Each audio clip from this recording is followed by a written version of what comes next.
However, with AI, it's now also possible to work with what we call dynamic data, meaning certain triggers, new changes, things that are actually happening in the market, which I can listen to and then use. And here's, for example, something that we do at Peakora, which we call the newly funded process.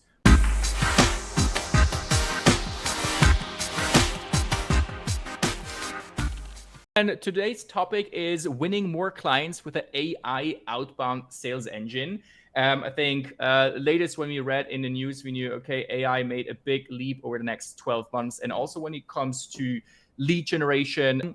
But first, who are you listening to? Just so you know who I actually am and why anything that I say has some credibility, at least to a small extent. So as you can see, my name is Joel, CEO and founder of Peakora. We're a startup enablement platform and support startups in their go-to-market and scaling efforts. And prior to that, I was the head of growth at Beekeeper, a B2B SaaS based here in Switzerland, where we grew from 3 to 20 million in ARR.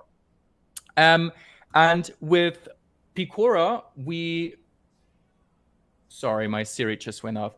With Peakora, we basically built a platform because when I exited from Beekeeper, investors approached us and asked, hey, can you support our portfolio companies with what you guys have been doing at Beekeeper? And I was like, yes, we're going to do that, but we don't want to do consulting because that's not really what startups want. They want to have impact, and especially they want to learn themselves how that works. So this is why we started building this platform where we had the pleasure to work with more than 100 companies in the past 3 years. And the team behind is all kind of people that have either founded companies themselves or worked in as directors in high growth companies such as Frontify, Dropbox, Tinder, Blinkist, and so on. And basically, to make the loop to outbound, what we've been doing over the past 3 years is building a business growth system that tells us in what kind of stage as a company, what do I need to build in the different domains, marketing, product, sales and success, operations and data, and strategy to do it right from the beginning and to grow quickly. And the one topic we're going to dive in today is specifically this, having the right go-to-market for your company and then start building traction.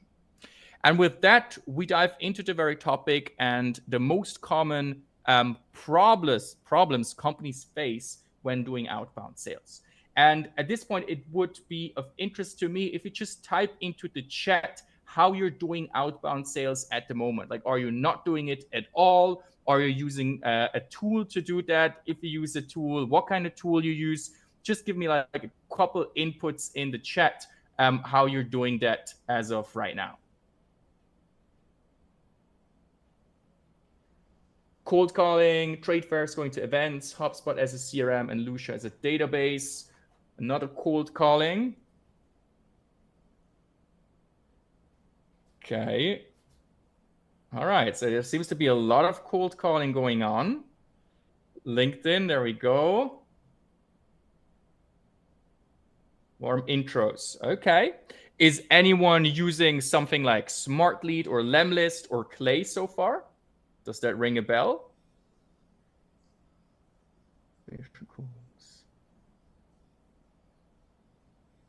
Okay, good, perfect, thank you. Then I would say this will be very interesting as I'm going to talk about some of the tools, and some of the tools are definitely very good, and some of the tools are maybe already a little bit outdated. So I think that will be super relevant for you. But to go back and understand the topic of outbound, I just want to share here a little bit of the story why outbound is needed in most cases. And that's the story of Beekeeper. When I joined back then in 2016, we just raised our Series A round, and we grew from 30 to 90 people in just 9 months. And as you can imagine, when you go through such a high growth phase, your inbound traction can never basically keep up producing enough leads and enough materials so that you can feed all the salespeople which you're actually hiring. So there it's clear that there is a necessity to produce leads, produce data, so you can feed your BDRs and your account executives so they can also really work efficiently. However, when you then start looking out in the market, and already back then in 2016, 17, what is out there, their options were actually rather limited, right? So the first thing, of course, you would do back then was buying data lists. Whoever did that knows that's mainly crap because of like outdated data of low quality. Definitely around 3 to 7 years ago, it was very trendy to buy database access. Some of the biggest databases were definitely ZoomInfo, Discover.org. Then new things came up like Lucia and Cognism, etc. And these databases are definitely always a really, really good start, right? We just read it in the chat before that some people also work with those databases. So they're a good start to get into outbound quickly and get the necessary data. However, if you drill down into a certain ideal customer profile, then very often the resources and the data you have is very limited, right? What happens next? Well, you buy access to several databases, and that can become very, very expensive, and you're still not really grasping the full market. The last option is working with agencies, where whenever someone tried this, it's definitely also rather on the costly side. Some of them are actually good. Many of them are rather not that good, but some of them are good. However, you most likely never reach a performance like when you build such an engine in-house. And pretty much no matter what you do, there are a couple of challenges that just always happen, that you always run into when you try to do outbound sales and when you try to scale that. And the first one is too much manual work. So we read before in the chat, there are a couple of people doing cold calling, right? And I don't know what your setup is. Maybe you outsource that into the East or the South or wherever. But basically, as soon as you have a European person working on a European salary, looking up data manually, writing emails manually, and updating the CRM manually, then this is not cost efficient, right? It's super hard to make this profitable if you're anywhere in this space. Second problem, low reply rates. Back in the days, it was not that common. People would reply, but if these days you just go out there and you highlight the pain the person has and you ask for a call, then usually the conversions are really, really bad. It's not relevant, your messaging, and you're mostly annoying people.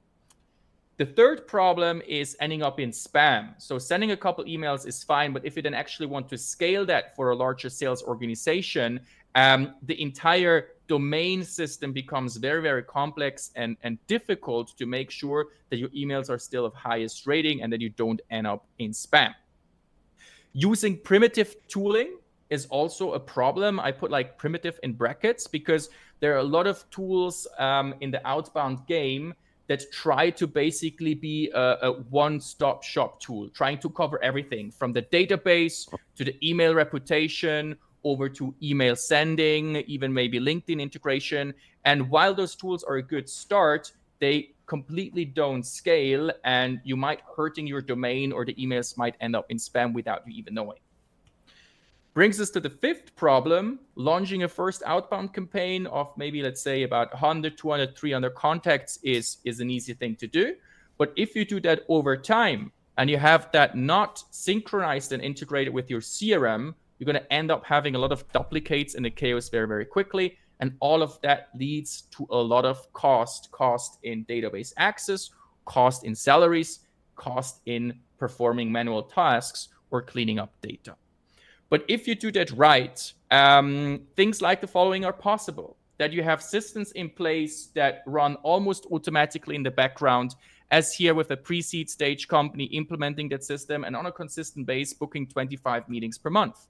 Or this company that went from seed stage all the way to Series A that still today produces 40% of their opportunities out of their outbound effort. And some people say, well, that does not work for enterprise because enterprise is all about being super specific and doing it manually and personal, like, personal relationships. Yes, that's true, but it's also not true, as you see in this example. Like an enterprise client selling 100K tickets and bigger, creating deal pipeline value of more than $1 million Swiss francs in under 6 weeks. So all of that is possible if it's done right. And when we take a closer look at the AI outbound engine, we try to keep things as simple as possible. And these are the so-called 5 corners to master outbound with which we try to explain the system. So it's strategy, who are you targeting and how do you plan to convert them? Data enrichment, how can you produce the data automatically? Engagement, how do you engage with your target? Infrastructure, building the entire infrastructure that is needed to do that. And optimization, basically the continuous cycle of learning and improving what works and what not. And to really make this work, you need to master all 5 points which you see here. And today we're going to dive in a couple of those points to show you how that looks like. I'm going to start with the strategy. The strategy yet has almost nothing to do with AI, but it's basically where the biggest mistake already happens. And the biggest mistake is that companies don't really set a focus, meaning they target various different customer profiles of various different industries or verticals or sizes, and then often hinders them to really develop a strategy and the messaging and the offering that is truly valuable to a specific niche. So it's not just about the company positioning and your overall messaging, but also related to your outbound tactic. So it's very important that if you start doing outbound, that you define who is really the target we want to tackle, who are the buyer personas behind, and then you develop a so-called beachhead strategy, meaning you start with one, you really penetrate this market, you really understand it deeply, you create a truly valuable offering, and only then, if you actually grasp the market size, you continue to the next one. And when we talk about the market, I don't mean, just defining who the perfect company could be or how they look like or what the buyers are. I'm talking about getting the numbers, getting the data, meaning going out there, looking for the right data sources where your companies are hosted. So that could be, for example, on a LinkedIn Sales Navigator, use Google Maps or any kind of other databases where your target accounts are listed and actually scraping the information. So not having a market estimation. Yeah, there are probably 2,000 companies out there that are of our focus. No, like going in there, scraping that information, and by that getting a true understanding for how big your markets are. And once we have that, and once we know who your ideal customer profile is, then it's also important to derive the right conversion strategy. So what you see here on the right is a so-called go-to-market matrix. And at this point, I need you to zoom out a little bit out of outbound and just think overall of your organization. The go-to-market matrix helps us to understand, depending on our average annual contract values, which we close on a deal, in what kind of go-to-market approach are we? So we usually say below 10K, we're in a so-called low-touch approach. So we're talking product-led growth, maximum hybrid sales, but almost everything needs to happen automatically with at least or a maximum of 1 to 2 sales touches if you're towards the 10K, right?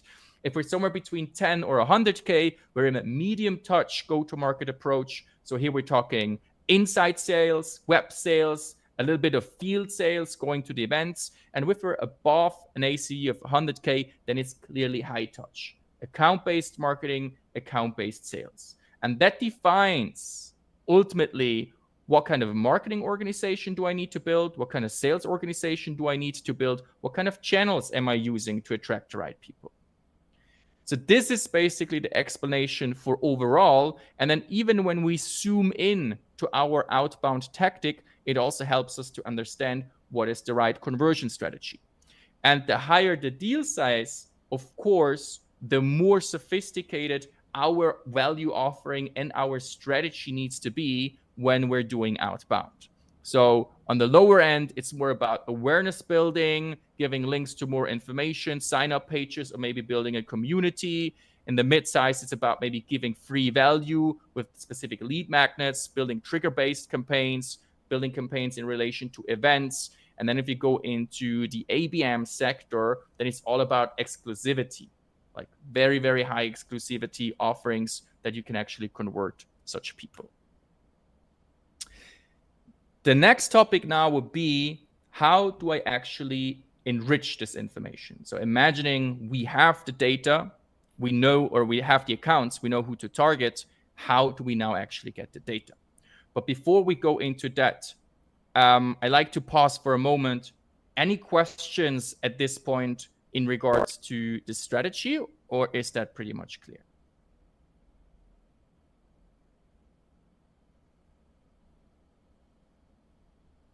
Okay, good. Then let's dive into the enrichment. So basically, many of you are probably used to either work with Apollo or work with Lucia or some other databases where you basically buy access so that you can find the people that you're looking for. However, in the past 12 months, there was a tool called Clay, which is basically a data table on steroids. So with this tool, you basically don't need to have access to a database anymore, because this tool is kind of like existing on a meta level in the background, being connected to various kind of different databases or also ChatGPT, etc. So I'll show you in real how that looks like and how that works. In here, in the Clay tool, you see here the data table with the different rows of a company and all kind of information you have here. In this example, I'm showing you how do you do actually static enrichment of your target accounts. Now, we learned before that accessing the right source, the online source, which is publicly available, we can scrape the account information of our target accounts. And the only thing we then need to do is we copy paste that information into this table here, like the first 3 rows. And then the tool is basically doing the rest. And this is not just basically a tool, but you can program every single column in here the way you want, specific to your business. So in that case, we built a table where we only have to put in the company name, the domain name, and the LinkedIn.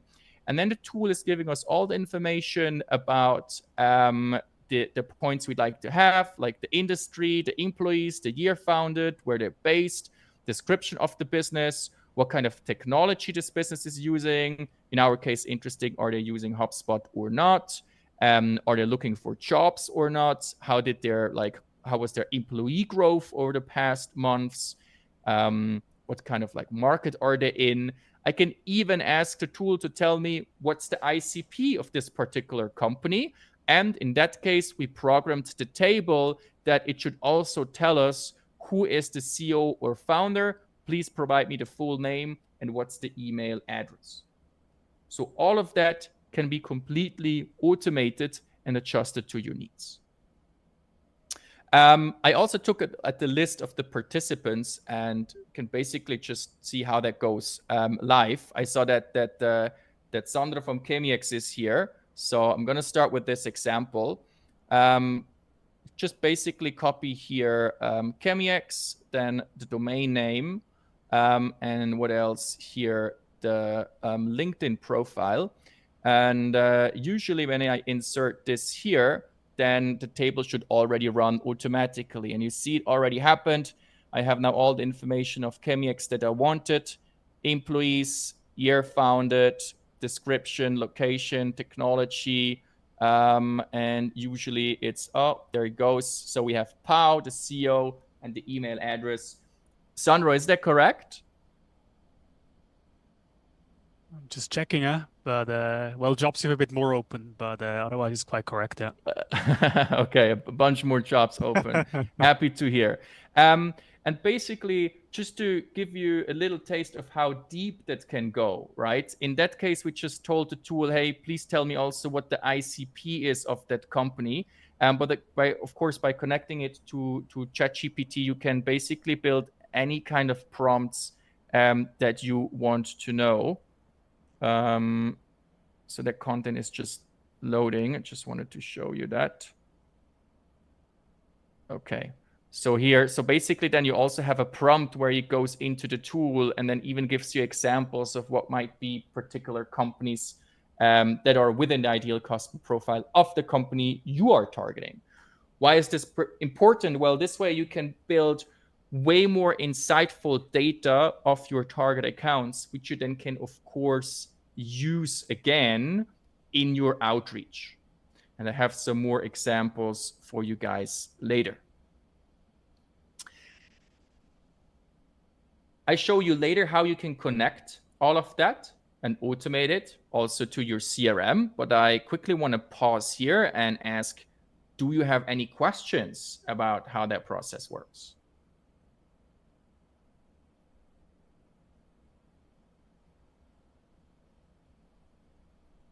Hi, I do have a quick question. Do you have a scraping tool that you like to use from LinkedIn, like Sales Navigator, or how do you export the data from LinkedIn Sales Navigator? Anything you recommend?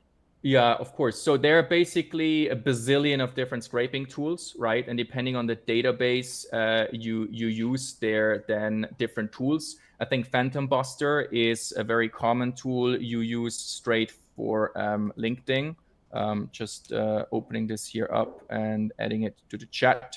So that's a very straightforward tool to scrape information from LinkedIn. And then if you want to have something more custom built where you can scrape any kind of sources, you will go for something like Data Miner or something like that, right? Thanks for the question, Alan.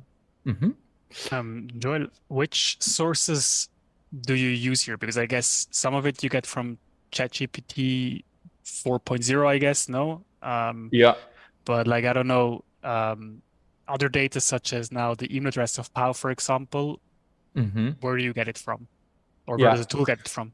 That's a really good question. I think most of you, they know the tools like Zapier or Make.com, right? Those automation tools. So you basically have a platform and you have all those connectors to all the other tools.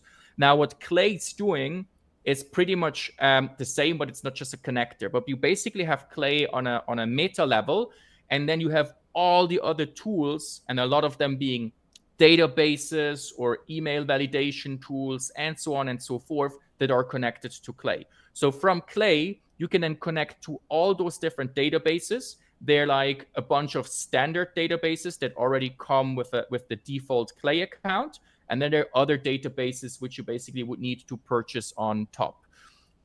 The cool thing, what you can do here is you can connect it to various different databases to ensure that you really find the right email, and then also connect it to multiple email verification tools that you have a high certainty that the email is right.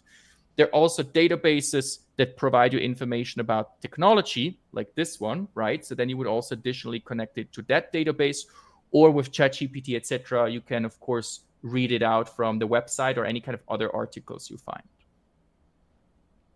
Thanks. Welcome. Okay, I would continue if that one is clear so far. I have a question, Joel. Yeah, please. How do you define which person Clay is searching? Can you define? I'm searching for CEO, for CTO, or something like this? Everything. This is all custom built, right? So basically, imagine you have an empty table here, and then for every row, you basically write the prompt of what should happen, right? You really define there, okay, in this column, look for this and this buyer persona. This is what I want. So you can build that completely custom to your business and what you need. Okay, thank you. Cool. I'm going to get back into that topic once more and show a little bit more detail what you can do by that. But let's assume now we have this absolutely scalable way to produce all the data of the accounts and the buyer personas that we want. So now it's about conversion. It's about engaging with them. And what I'd like people to think about is very often when they think about outbound, then it's about sending an email. Oh, I have this person, I send an email. But that's not really what it is about, right? At the core, we have your ideal customer profiles, all the potential accounts that are out there. Before, we did not know them. Now we have a very clear understanding of how many are out there, and we have all the data about those accounts. So now the question is, how do we bring those accounts to your company, to your brand, to your world, right? And there are different methods on how you can do that, right? It's by email, but it's also by LinkedIn, connecting with those people, posting content, going to external events, meeting there, booking meetings before I go to the event, organizing webinars, retargeting ads, and so on and so forth. And depending on the deal sizes that you close, of course, the channels and the strategy differ on how you bring those people to your brand. But a key here is also then to not just send a cold email and knock on the door, hey, I don't know, Fabian, and I want to talk to you. But if you already automatically connect on LinkedIn with all the buyers of your target market, and you did it already since weeks, and you constantly post content that is relevant for those companies because you have an ICP clearly defined, so you can also post content that is relevant to them. When you then send an email, it's like, oh, it's the guy from LinkedIn. It's Fabian. Yeah, he posted some cool stuff. Okay, that's interesting. Let's see what he writes. And then automatically your response rates and everything are way better.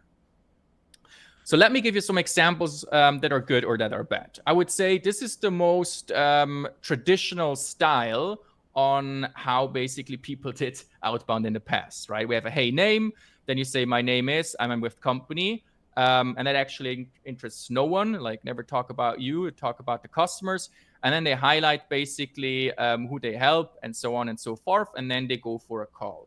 So this is how it was done back in the days. Back in the days it actually worked, but these days it does not really work anymore.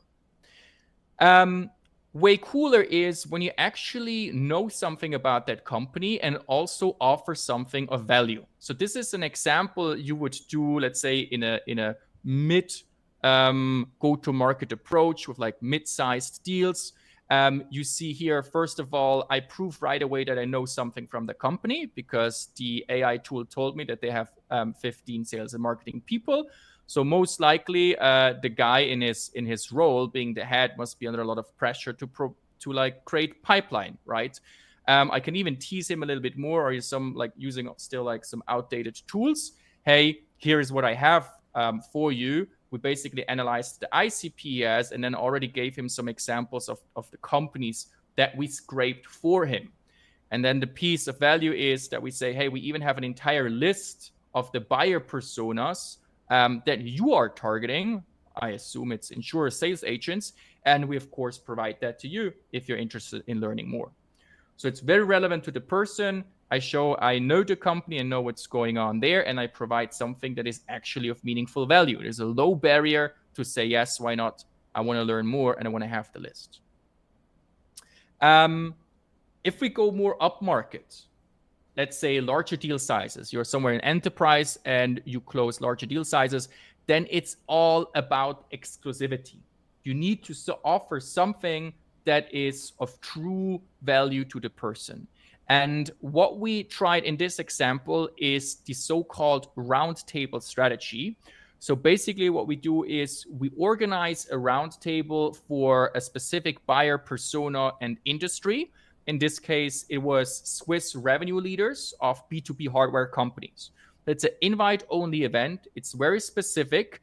And because we invite only such kind of buyer personas, it is very valuable for CEOs and other C-level to participate there because they can exchange with peers that are on the same level like they are. So the reply rate on that was very, very successful. Of course, the strategy is not just to book the event. You have like calls in between or before to basically screen and do your discovery and so on and so forth. I'm not going to go into those details, but basically in this messaging, there is no customization. There is no AI. It is very stupid, but it is highly targeted and of exclusive value to the people. And this is how we got results like this. Super high open rates, lot of replies. And basically this client where we launched this campaign, we included around 2,500 contacts. They got 120 calls booked and they created about 1.2 million in deal value within the first 6 weeks. They know their conversion rate from opportunity to closed one is about 30%. So they know they're going to make somewhere between 300 to 400K in revenue out of that. Before I go further, any questions about that?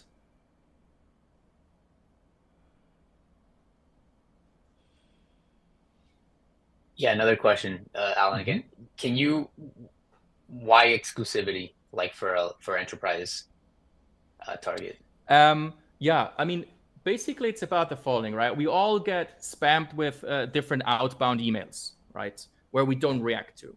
But if I personally suddenly get an email, which would be an invite to an exclusive dinner where only European coaching platform businesses would be invited and only the C-levels, I'd be, oh shit, that's exactly me. That sounds interesting. And hence I react, right? Because it's a true value for me. So the higher the deal sizes, the more sophisticated your campaign and the bigger the value offering actually must be that it truly converts. Whereas, of course, with the lower deal sizes, you don't have time for that, right? You cannot afford so much work or host a roundtable because the deal sizes are too small. So you need to go for something which is more automated and more streamlined. Joel? Yeah. Another question. This is a trackable email, I think, yeah? Yes. Is it regulated in the EU to say to the other person, hey, I'm send you an email with a tracker? So basically, we're now going, let me quickly open this. We're going into the topic of GDPR and DSGVO, right? Yes. I would say let's answer that at the end, or dive deeper into that at the end. What I can say at this point is, back in the days, everyone was doing it. It's basically the digital way to knock on the door and say hello. Then first GDPR came, which states you need to have a legitimate interest to contact someone and to keep the data. What a legitimate interest is kind of up to interpretation. So everyone stopped, everyone started again. And then with DSGVO, things became very, very strict, especially in Germany. And if you ask lawyers these days, I would say 3 out of 4 lawyers would tell you it's illegal. The fourth would say, well, it's okay, but illegal in a certain way, you know. So for example, to give you some context, on the Swiss highways, it's illegal to drive faster than 120 kilometers per hour, right? Nevertheless, a lot of people do it, and it's okay. The game is just make sure you get the benefits out of it, but have the control systems in place so you're not going faster than 140, where you get actually a snapshot and a picture and then a fine sent home, right? So that's basically how the industry treats the entire game. That's for email, though. If you focus on LinkedIn, you're totally cool, right? That's no problem. Okay, thank you. In the end, I understand that as long as the email is public, then nobody can do anything. I mean, if you find it somewhere public, then of course that's even better. However, sadly, the topic is not that simple. Basically, I can tell you that most businesses that actually exist today are not compliant, because it's not just about reaching people, it's also about keeping the data in your CRM. So basically, as a rule of thumb, after 45 days, if it's not a customer anymore, or if you don't have any other specific relation, you're not even allowed to keep that data, which still, of course, every business does.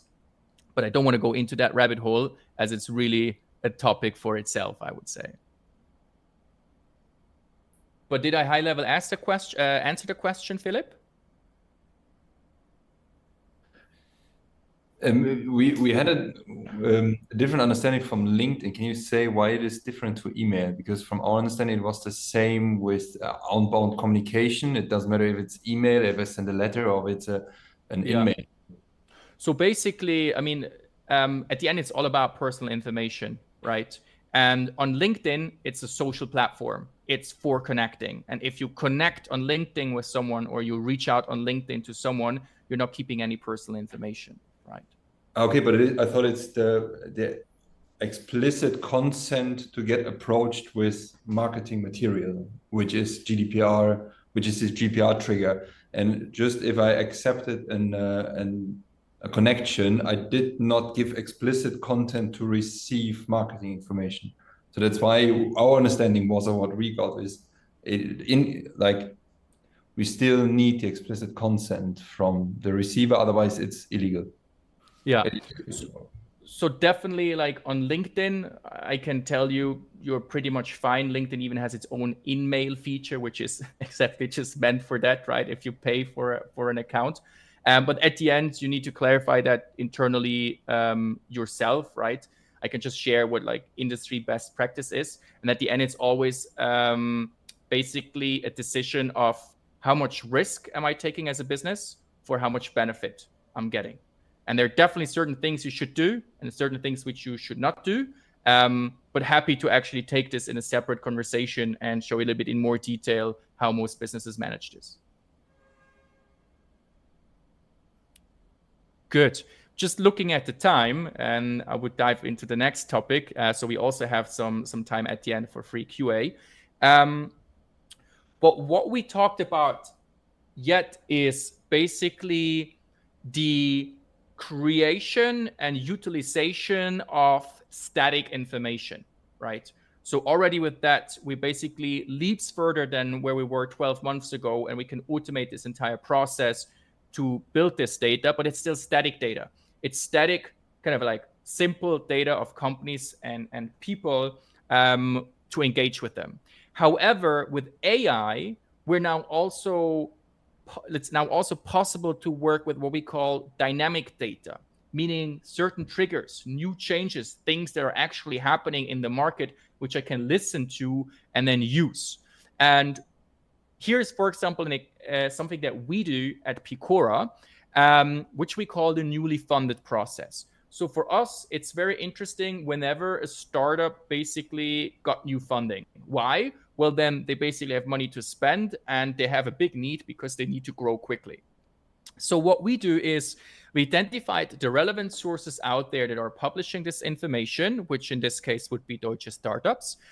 We have a RSS feed trigger installed that whenever there is a new article, this trigger sends and then the information is scraped. And with a webhook, this information is completely automatically fed into our Clay system. Now, once this information basically comes here into our claim system, you see here on the left the webhook, then the data is, the text is screened. The startups are basically read out of the article. Google search is performed, LinkedIn search, all the databases, ChatGPT, and so on and so forth. And the necessary information is produced, which we need about this account and this contact. From there, the information is directly synced into our CRM, and also an additional notification goes out in our Slack channel, just so there is more awareness for the sales team with the important links that the sales team needs. So that means with every new funding, we get that right on our plate, and then the salesperson can basically open those links, enroll the contact in a sequence, quickly read or skim through the article. Are there any kind of like investors that we actually work with that invested there? So we can add another phrase as to increase a little bit more of the relevancy. And then this email is going out. You can either completely automate this if you're in lower deal sizes, or you can do it like in this way, where at least you have a salesperson quickly checking the email, checking the record before you basically send out a sequence. What are other triggers you can use? Completely depends, right? What is relevant to your business? Maybe there is a job change. So whenever there's a change within the buyer persona you target, if there are any kind of like big news about the company, which you want to use as a reason to engage, and so on and so forth. Any questions about that? Joel, maybe one question towards the sequences. I mean, one thing that we often discuss here, if you have the sequence, let's say now for this Cesar ongoing, right, and for many other people, and you maybe also have a team, I don't know, that wants to reach out by phone, right? How do you manage those two channels together? You, let's say, don't do any cold calling when you have the email sequence on, because it could also be a bit awkward. I don't know, that the email sequence is being sent in the back and simultaneously also call out of the blue, no? So basically, if you have the right tools, you can manage that, right? So you basically define how the sequence should be. And the sequence is not just email. So if you use, for example, Smart Lead or Lemlist, you define, okay, the sequence is email 1, email 2. If still no reply, then there should be a phone call. And only when there is a check on the phone call, then an email 3 would go out with some LinkedIn in between, right? So you just need the right tooling that you can manage this. Understood. Mm-hmm. Another option is just that you basically work a little bit more data-driven with the phone calling. So we for example, don't do any phone calling. And what we do recommend if you do phone calling, instead of having like a list of 100 names and then you call through one after the other, you first launch a sequence. Out of those 100 people, maybe 20 reply. So that leaves you with 80. Out of those 80, another 30 maybe clicked or did something else. So these are then, of course, the first ones you calls at the very end. And then you end up with another, 50, 40, which did no reaction at all. There's the question, do you want to call at all or not, right? Mm-hmm. Okay, then let's also talk about infrastructure on how such a system actually looks like. And what you see here is basically infrastructure flow on how the different tools are connected with each other. And everything starts with the data source, which can be whatever source, right? It can be a static source, like a database, like Yellow Pages or Sales Navigator, wherever your targets are. Or it could be a dynamic source, what I showed with the webhook, any kind of like news articles, new papers that basically feeds the information directly into Clay. When the information comes into Clay, the data is enriched, and from there, the data is fed into your CRM. And that's very important that you have the CRM here, because the CRM is the single source of truth. This is where everything comes together, so you really know what kind of people did you already reach out to and whatnot. And out of the CRM, then either planned as campaign, like periodic campaigns, or completely automatically, you start with the engagement. And here you have various different tools. On the email side, it's definitely Smart Lead or Lemlist, the two leaders right now. And on the LinkedIn side, there are a lot of tools like Teamfluence, Galaxy, Expandly, and so on and so forth. And whenever a reply is coming in, that should end up in your inbox. Your inbox must be connected to your CRM once more. So this is actually the updating happens automatically. And then from the inbox, you book the calls, and from the calls, you win the new customers. Can you please name the email engagement tools, the best ones that you considered right now? Yes, let me just share that here in the chat. So the ones I recommend, so the best for email only is Smart Lead at the moment, and it changes very good. Also good for email and LinkedIn together would be Lemlist. So Lemlist does email and LinkedIn together, Smart Lead only email. Depending what your focus and your needs are, one or the other might be better for you. Thank you. You're welcome. Other questions about the infrastructure?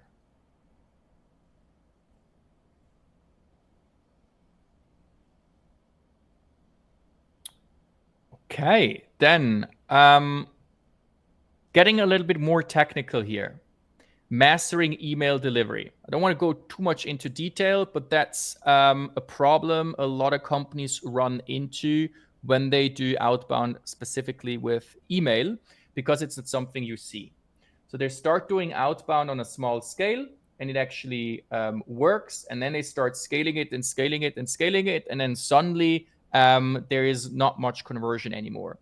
And the problem is because they scale, their email reputation might actually be hurt, and a lot of their emails suddenly end up in spam.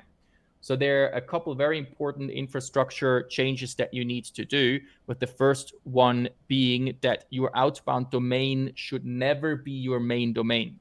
So you basically create different domains for doing outbound. So instead of Peakora.io, we use gopicora.io.de.ch, depending on the country we target. There's certain technical implementations that you need to do on your server, like installing SPF and DMARC records. There's something called email warming, that's basically imitating real email behavior between your domain and another domain, so that the servers get used to a certain frequency of emails coming from that domain, so that you don't have like a crazy spike when you suddenly launch a campaign. And you should create enough domains so that you can keep the email frequency around 50 emails per day, right? And then you're pretty much safe. And of course, you should constantly monitor this. And I just mentioned this because it's an issue that happens often when kind of people try to scale it and they don't have the necessary experience, and it's an issue you don't see. So it just suddenly does not work anymore. But if you don't have the awareness around this, you might run into the same issue. So if we zoom out again on the 5 corners of mastering outbound, we talked a little bit about the strategy today, like how you basically start at the top and break it down to understand what is the right thing about your business. I think you got a good overview about the data enrichment part, how you can completely automate all of this. Same as for the engagement, right? The difference between static campaigns and dynamic campaigns.